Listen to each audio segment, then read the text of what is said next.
Hello everyone, welcome back to my Sichuan kitchen.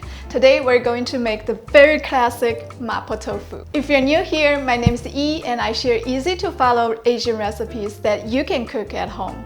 Growing up in Sichuan, we always ate Mapo Tofu. After coming to study in the graduate school in the United States, I noticed that not many Chinese restaurants served authentic Mapo Tofu.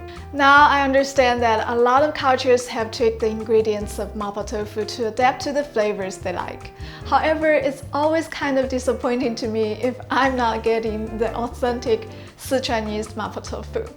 So today I'm going to show you a very simple recipe that my family uses. Are you ready? Let's get started. The three most important things to the best Mapo Tofu are number 1, Doubanjiang, number 2, starch, and number 3, Sichuan Peppercorn. If you do these three things right, your Mapo Tofu is going to impress guests even from China. There are many different kinds of Doubanjiang from different regions in the world.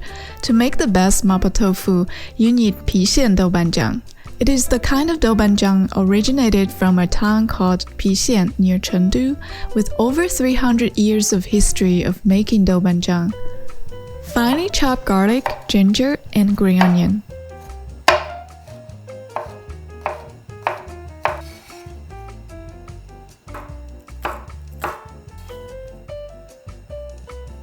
Next, cut tofu into cubes.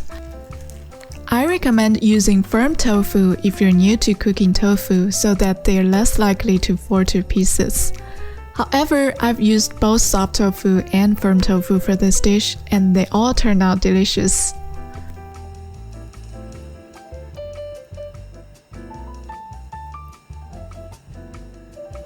The second most important point to Mapo Tofu is the starch. We call this goqian in Chinese, meaning thicken the sauce with starch water.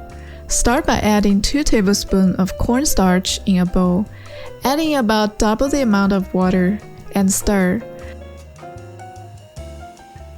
Now we're getting ready to cook. Let's start the fire. Adding some oil, adding garlic and ginger, some ground beef. If you're a vegetarian, just skip the beef.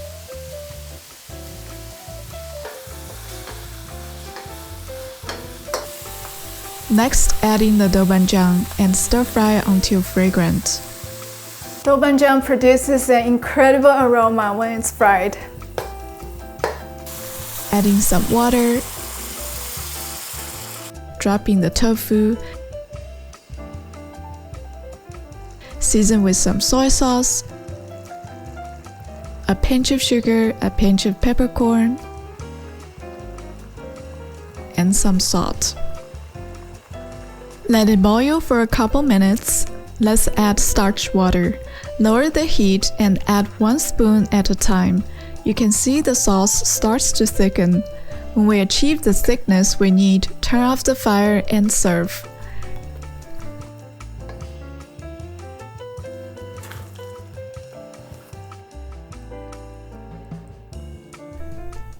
Here comes the number 3. Top your Mapo Tofu with some ground Sichuan peppercorn. It adds the classic numminess to this dish.